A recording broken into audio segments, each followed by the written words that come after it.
আগামীতে ডেঙ্গুর প্রভাব বাড়বে, অর্থাৎ অলরেডি ডেঙ্গুর সিজন চলে আসছে। কাজে আমরা এটা আগে থেকে আমরা এটাকে প্রতিহত করতে চাই। এই অর্থে যে আপনাদের নিজ নিজ বাড়িতে আপনার খবর নেবেন। প্রায় 60টা ওয়ার্ডে 28টা ওয়ার্ডে হলো একেবারে অধিক ঝুঁকিপূর্ণ, 28টা ওয়ার্ডে। আর বাকি যে কয়টা সেটা মাঝারি ঝুঁকিপূর্ণ, মাত্র অল্প কয়েকটা আছে যেখানে ঝুঁকিপূর্ণ না। কিন্তু তার মানে বোঝা যায় যে বেশিরভাগ বাড়িতেই আমরা যে সমস্ত বাড়িতে জরিপ করেছি সেগুলো নর্মাল যে সমস্ত বাড়ি, সেগুলো যেগুলো কনস্ট্রাকশন হচ্ছে এরকম কিছু কিছু মার্কেটের জায়গা আমরা এগুলোতে জরিপ করেছি। এই জরিপের রেজাল্ট এটা আপনাদেরকে আমরা জানিয়ে দিলাম। কারণ তার মানে আপনার ঘরে আপনি খবর নেন, আপনার বাড়ির উঠানে আপনি দেখেন পরীক্ষা করে যে আপনার এখানেই লার্ভা জন্ম হচ্ছে কিনা। ডেঙ্গু মশা কিন্তু স্বচ্ছ পানিতে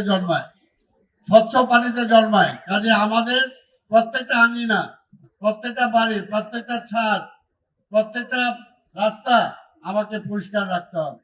এটা সবাই আমরা খেয়াল রাখবো। কোনোভাবেই দেখেন, আপনাদেরকে আমি চ্যালেঞ্জ দিয়ে বলতে পারি, যদি আজান নামাজের পরে আপনার 7টা 8টার মধ্যে ঢাকা শহরে বের হন, কোথাও কোনো আবর্জনা দেখবেন না। কিন্তু আবার 10টায় যদি বের হন, দেখবেন যে প্রত্যেকটা রাস্তা আবর্জনা মুক্ত হয়ে গেছে, আবর্জনা যুক্ত হয়ে গেছে। এই আবর্জনাটা কোথেকে আসে? আপনারাই ফেলেন।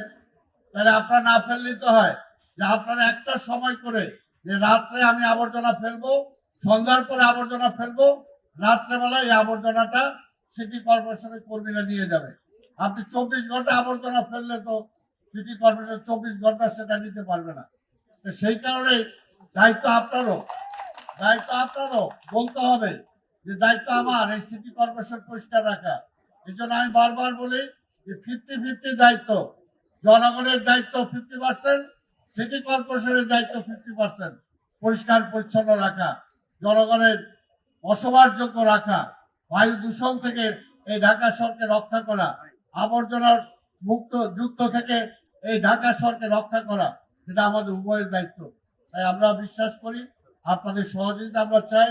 আমাদের স্বাস্থ্য বিভাগ থেকে অনেক আগে থেকেই এবার প্রস্তুতি নেওয়া হয়েছে, আমাদের নির্দেশ দেওয়া হয়েছে। মাননীয় প্রধানমন্ত্রী আমাদেরকে নিয়ে বসেছেন।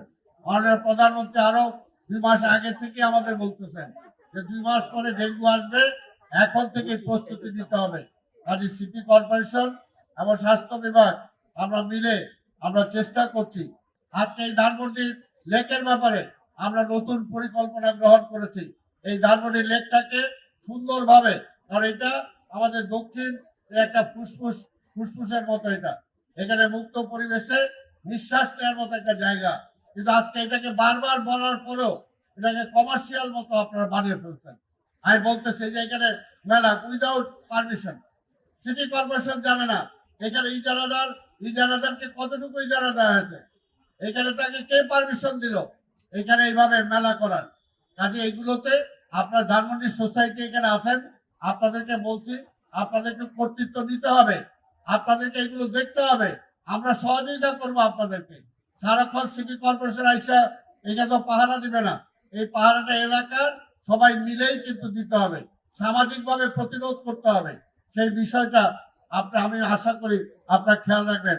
আমরা আশা করি যদি আমি সচেতন হই তাহলে ঢাকাকে পাল্টাতে পারবো। এই ঢাকা পাল্টানোর দায়িত্ব আমার, এই ঢাকা আমাকে ওন করতে হবে।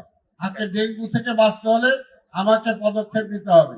আমি নিজে পরিষ্কার থাকবো, আমার আঙ্গিনা পরিষ্কার রাখবো, আমার সামনে ফুটপাথ পরিষ্কার রাখবো, আমার সামনে রাস্তা পরিষ্কার রাখবো। এখানে যদি সিটি কর্পোরেশন কোনো ব্যত্যয় ঘটায়, তার দায়িত্ব পালন না করে, আপনাদেরকে টেলিফোন নাম্বার দেওয়া আছে, সেই টেলিফোন নাম্বারে আপনারা টেলিফোন করবেন। 1 ঘন্টা 2 ঘন্টার মধ্যে যদি আপনার প্রবলেম সলভ না হয় তাহলে আমাকে জানাবেন। পরিষ্কার কথা, সিটি কর্পোরেশনের কর্মকর্তা কর্মচারীরা এতদিন কোনো এখানে হিসাব নিকাশ ছিল না, হিসাব নিকাশ ছাড়া চলে না। সিটি কর্পোরেশন একটা বেওয়ারিশের মতো ছিল যে কে কার মালিক, কে কে দেখে। ঢাকা শহর এইভাবে চলতে পারে না যে যেখানে ইচ্ছা আমি দখল করে ফেললাম, ফুটপাথটা ভাঙিয়ে ফেললাম, গাছটা কাইটা ফেললাম, এটা হবে না। সিটি এটার একটা মালিক আছে। কাজে সেইভাবে আমাদের কর্পোরেশনও বিহেভ করবে, জনগণকেও বিহেভ করতে হবে। আমি আশা করব এই ব্যাপারে আপনারা সহযোগিতা করবেন যাতে ডেঙ্গুকে আমরা প্রতিরোধ করতে পারি।